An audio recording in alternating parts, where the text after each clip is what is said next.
धन्यवाद। सर्वप्रथम मंच पर उपस्थित मेरे सम्मानित वरिष्ठ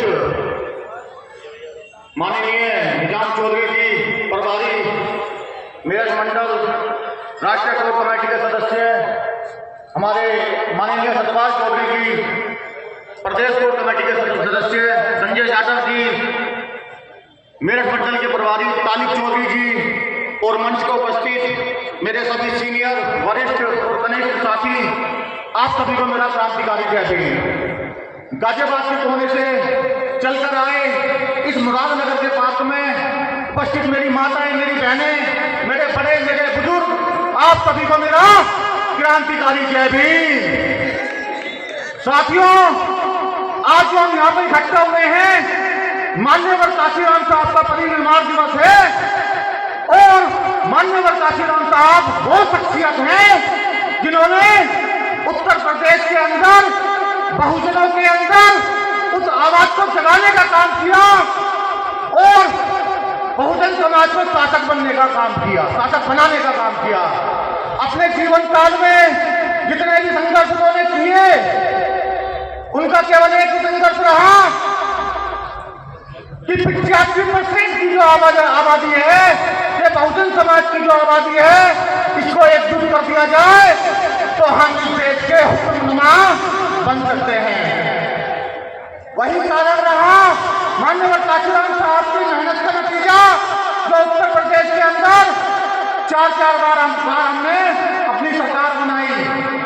माननीय काशीराम साहब ने नारा दिया था, जिसकी जितनी संख्या भारी उसकी उतनी हिस्सेदारी।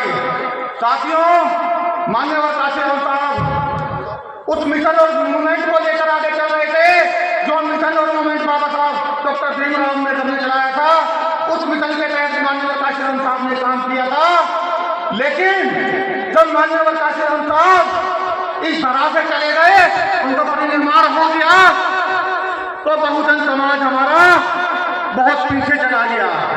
जो विचारधारा बाबा साहब की थी, जो विचारधारा माननीय काशीराम साहब की थी, वो विचारधारा बहुजन समाज की समाप्त हो गई और हमारा बहुजन समाज की हालत आज आप देख सकते हो कि बहुजन समाज की क्या हालत है। साथियों, उसी विचारधारा को लेकर जो बाबा साहब ने चलाई थी, जो माननीय काशीराम साहब ने चलाई थी, जो ज्योतिबा फुले ने चलाई थी, जो छत्रपति साहू ने चलाई थी, उसी विचारधारा को लेकर एक व्यक्ति सहारनपुर की धरती में पैदा होता है और उस व्यक्ति का नाम होता है एडवोकेट चंद्रशेखर आजाद।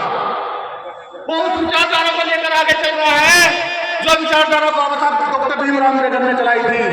साथियों, हमें देखना होगा, हमें समझना होगा, आज देश के अंदर इतना अत्याचार हो रहा है। ये सरकार भारतीय जनता पार्टी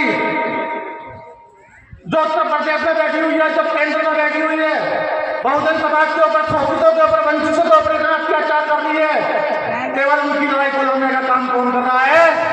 सहारनपुर से हमारे संसद में पहुंच करके चंद्रशेखर आजाद जी उनकी लड़ाई को लड़ने का काम कर रहे हैं। देश में जितनी भी घटनाएं होती हैं, बहुजन समाज पर अत्याचार होता है, हर जगह पहुंचने का काम भी हमारी आजाद समाज पार्टी के लोग करते हैं। साथियों, हमें एकजुट होना पड़ेगा, हमें ताकत दिखानी पड़ेगी। ये बहुजन समाज हमारा एक है, इसे दिखाने नहीं दिया जाएगा।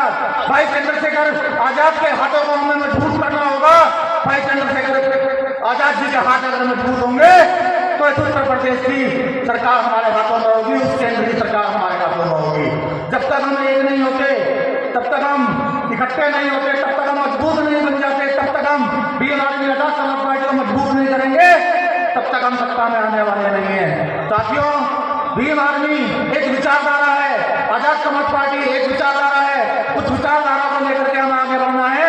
भाई चंद्रशेखर आजाद जी को लेकर के हमें आगे बढ़ना है। उनके हाथों को, उनके कंधों को हमें मजबूत करना है। हमारे मजबूत में रहने के लिए बहुत कुछ है, लेकिन समय की सीमा है। मैं अपने विचार अपने सीनियर साथियों को देना चाहूंगा और अंत में मैं ये कहना